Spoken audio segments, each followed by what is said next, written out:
Despite months of denials, CBS News made it official, yanking veteran newsman Scott Pelley from the evening news due to poor ratings. As for the way it was done, we rate that an F. This is the CBS Evening News with Scott Pelley. He is among the most qualified reporters to ever take an anchor chair, which is why CBS put him in its prime seat 6 years ago. What if you could have the original reporting of 60 Minutes every weeknight? Well, now you can. The CBS Evening News with Scott Pelley, June 6th. But since last week, Pelley has been absent from the show, with only a cryptic explainer from the fill-ins. Good evening, Scott's an assignment for 60 Minutes. I'm Jeff Glor. But apparently that 60 Minutes assignment is now permanent. Pelley will return for a few days next week, but CBS is said to be scrambling to find a permanent replacement. And it won't be this reporter. I'm Anthony Mason. In the months leading up to his firing, Pelley had taken a no-nonsense approach to covering the presidency of Donald Trump. It has been a busy day for presidential statements divorced from reality. Leading Washington Post media critic Margaret Sullivan to sum it up this way. While there is no indication that it was Pelley's forthrightness that got him canned, there's also no sense that journalistic chops mattered very much to the powers that be. No, indeed, Scott Pelley was just another fungible face, booted over the bottom line. This really, really bothered me. And for one thing, I thought the way Scott Pelley was approaching coverage of the Trump administration was fair and direct and very solid. I mean, he's really, seriously, one of the most qualified people that has ever been at the anchor desk. And I think my guess is he knew this was coming. He went on this assignment. He probably called his office and said, you know what, move my office while I'm away. And then Page 6 from the New York Post got wind of it. I mean, I'm guessing something like that happened. But because CBS was planning to make this announcement next week, they are going to allow him back on the anchor desk next week, maybe for a week. But then putting somebody like Anthony Mason in, who, by the way, is one of the best correspondents at CBS News, you might agree with me at that.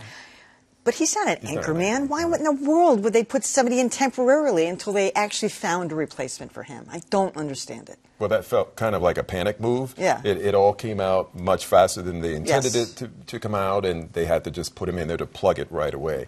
I also was shocked by this. I wasn't expecting it, and it's almost as if it's an end of an era, although, you know, when Brian Williams had his self-inflicted wound there and he was pushed out, you know, we grew up at a time when it was almost as if you were a Supreme Court justice. You've got a position like that, and you could hold it for life, right? And you felt that with Brian Williams. He was part of that, and when Pelley came along, he kind of fit that. This notion of ratings wasn't something that they really paid a lot of attention to, because Dan Rather never had great ratings. He was always mired in third place.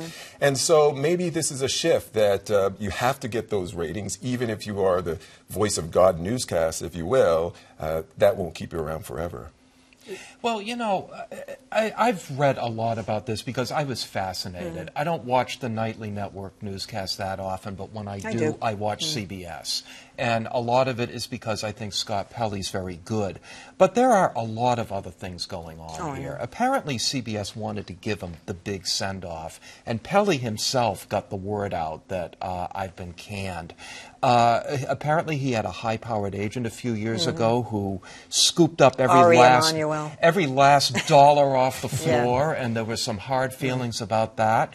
And not only was he in third place, but it's been sliding, and the May sweeps went very badly. So I don't think it had anything to do with his tough coverage of Trump. I think it had everything to do with ratings and a sense that he tends to put Scott Pelley first, even though he's very good at what he does.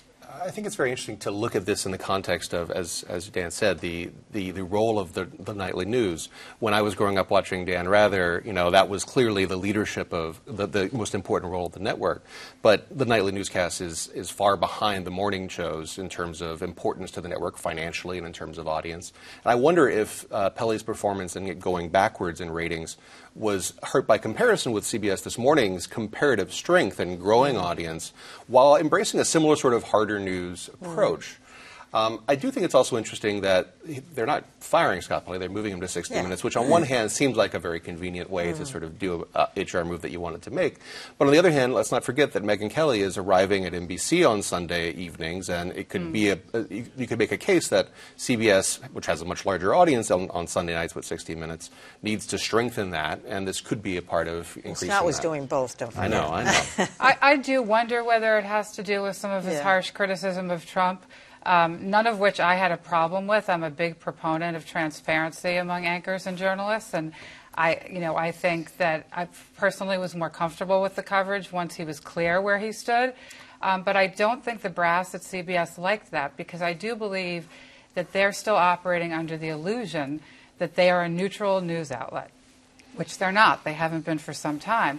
But I don't think that they liked I agree with you. Scott Pelley basically blowing their cover. And I think you're right. And David Rhodes, who's to be a president of CBS News, I think he's 44 or something like that. You know, but brother of Ben Rhodes. Yeah, Ben Rhodes, and I think he clashed with Scott Pelley, but I think this was a power move essentially.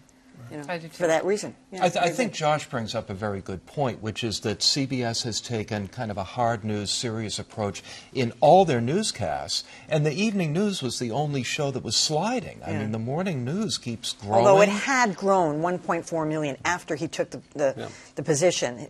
He built the audience over where Katie Couric had, but it was leveling off and sliding a little bit recently. Yeah, and there was really no sign that that was going to change. But the bottom line is, this is not how these things are supposed to go. I mean, I remember when I was at NBC, there was always this talk of who's going to be taking over after Tom Brokaw. And there was Brian Williams, and I remember, there were some others who were in play at the time. There's a grooming process. There's a grooming process. Yeah, this is ridiculous. There's a lot of discussion that goes on years before a move like this is made. So I think that's what precipitous really is the word that comes to mind. Yeah. Well, Bob Schieffer filled in the last time and did an excellent job. He is still around. That's right. I doubt that's going to happen.